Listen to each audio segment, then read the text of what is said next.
happy birthday জানটো তোমাৰ এই জন্মদিনৰ শুভ মুহূৰ্তত তোমাৰ মাৰ ফালৰ পৰা বহুত বহুত মৰম শুভেচ্ছা আৰু আশীৰ্বাদ জনাইছোঁ আৰু অনাগত দিনত যেন তুমি প্ৰতিটো খোজতে সফলতাৰে আগবাঢ়ি যোৱা তাকে ভগৱানৰ শ্ৰী চৰণত প্ৰাৰ্থনা কৰিছোঁ আৰু এনেদৰে তুমি সুখী হোৱা দেখিলে আমি সুখী হওঁ বহুত ডে বুলি ক'লে মোৰ ল'ৰা ছোৱালীহালৰ জন্মদিনৰ সেই দিন দুটাহে মোৰ মনলৈ আহে আৰু মোৰ এই জন্মদিন হওক বা মানুহজনৰ জন্মদিন হওক বা আমাৰ এনিভাৰ্চাৰী হওক মই কেতিয়াও কোনো দিনেই স্পেচিয়েল ডে বুলি নাভাবোঁ বা কেতিয়াও মই মন্দিৰলৈ গৈ চাকি ধূপ নজ্বলাওঁ আজি যেহেতু 25 জানুৱাৰী মোৰ ছোৱালীজনীৰ জন্মদিন আৰু জন্মদিনৰ উপলক্ষে আপোনালোকৰ পৰা শুভেচ্ছা শুভকামনা আৰু আশীৰ্বাদ বিচাৰিছোঁ যাতে তাই অনাগত দিনবোৰ সুখৰ আৰু মধুময়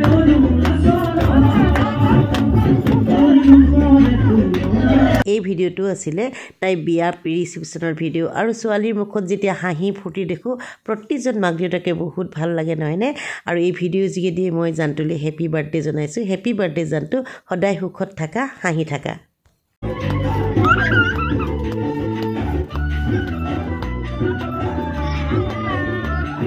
যিহেতু 25 জানুৱাৰী ডেটো আমাৰ কাৰণে বহুত বেছি স্পেচিয়েল তাই আমাৰ জীৱনৰ প্ৰথম সন্তান আছিলে সেইদিনা সৰস্বতী পূজা আছিলে আৰু আজিও আহিলোঁ তাই মংগলৰ কাৰণে এখনি শৰাই দিম বুলি দৌল গোবিন্দ মন্দিৰলৈ আৰু ইয়াতে সকলোখিনি যা যোগাৰ কৰি লৈছোঁ চাকি ধূপ বন্তি কল বন সকলোখিনি যা যোগাৰ কৰি আমি শৰাইখন আগবঢ়াবলৈ বুলি ল'লোঁ মই দিম এয়া আহি গ'ল এয়া শৰাই চৰাই লৈ লওঁ আৰু চাকি দেখিয়া বাবা শৰাই চাই লৈ লওঁ অংকু গাড়ী পাৰ্কিঙলৈ গৈছে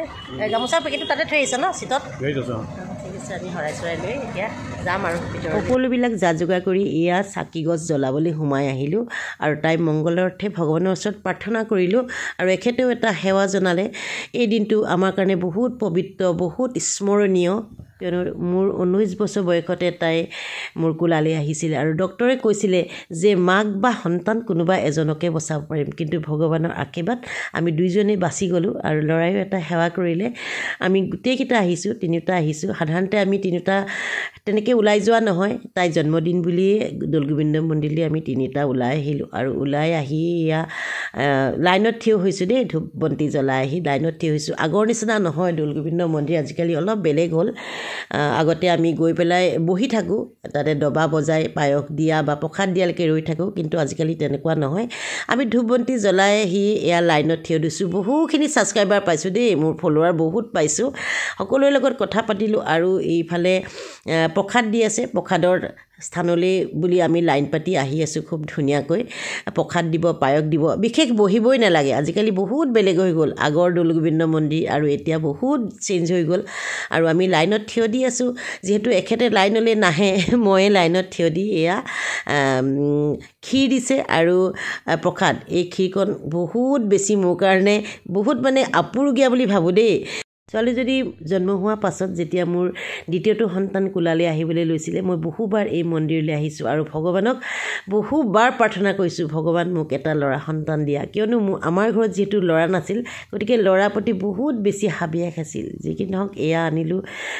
ক্ষীৰ আৰু এই ক্ষীৰকণ সোৱাদ একেবাৰে অপূৰ্ব কোনো ক্ষীৰৰ লগতে তুলনা নহয় ঘৰত যিমানেই নবনাও লাগে আৰু এয়া আমি তাৰ পাছত ওলাই আহিলোঁ মন্দিৰৰ পৰা ওলাই আহি ইয়াত আমি কিবা এটা খাওঁ বুলি ভাবিলোঁ বৰলুইত এখন বহুতে চিনি পাইছে চাগে বৰলুইত ৰেষ্টুৰেণ্ট যিহেতু আমি ঘৰত একো নোখোৱাকৈ গৈছিলোঁ গতিকে দুপৰীয়া সাজ খাওঁ বুলি নামি ল'লোঁ অলপ ঠাণ্ডা লাগিছে যিহেতু বহুত কুঁৱলী পৰি আছে এইকেইদিনা আৰু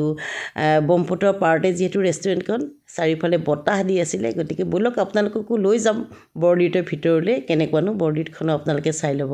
আৰু এয়া সোমাই গ'লোঁ দেখিছেনে সোমাই দেখিলোঁ নহয় ইমান ধুনীয়াকৈ জাকৈ জুলুকি চেপা পল সকলোবিলাক সজাই থৈছে এখন শৰাই ধুনীয়া অসমীয়া শৰাই এইফালে ভগৱানৰ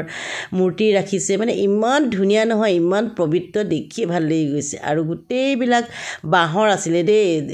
যিবিলাক মানে টেবুল চকী চব বাঁহৰ আছিলে আৰু ইয়াতে বৰ ধুনীয়াকৈ মানে বিহু ড্ৰেছ পিন্ধি থাকে দেই ৱেটাৰসকলে সকলোবিলাককে মই লোৱা নাই বাৰু যি কি নহওক আমিও কিবা এটা খাওঁ বুলি বহি ল'লে ল'ৰাই দেখিছে নাই সিহে অৰ্ডাৰ দিব সি যি ভাল পায় সেইটোৱে আমি খাব লাগিব গতিকে সি চাইছে মেনুখন আৰু অৰ্ডাৰ দি দিলে এয়া আহি গ'ল থালি ধুনীয়াকৈ থালি দিছে কিমান ধুনীয়া লাগিছে দেখিছেনে দেখিয়ে খাওঁ লাগিছেনে বাৰু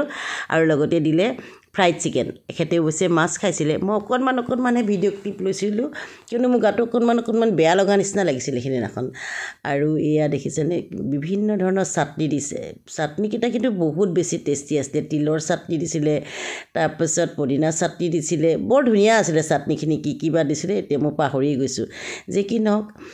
এই দিনটো আমি এনেদৰেই উদযাপন কৰিলোঁ ভগৱানৰ ওচৰত প্ৰাৰ্থনা কৰিলোঁ মোৰ ছোৱালীজনী মংগলৰ কাৰণে আৰু আপোনালোকৰ পৰা আশীৰ্বাদ বিচাৰিছোঁ তাই যাতে গোটেই জীৱনটো সুখৰ আৰু মধুময় হয় আৰু প্ৰতিটো খোজতে যাতে সফলতাৰে আগবাঢ়ি যাব পাৰে তাকে কামনা কৰি ভগৱানৰ ওচৰত প্ৰাৰ্থনা জনালোঁ আৰু এই ফুল দেখি আৰু মই ৰ'বই নোৱাৰিলোঁ নহয় ইমান ধুনীয়াকৈ ফুলবিলাক সজাই থৈ দিছে নহয়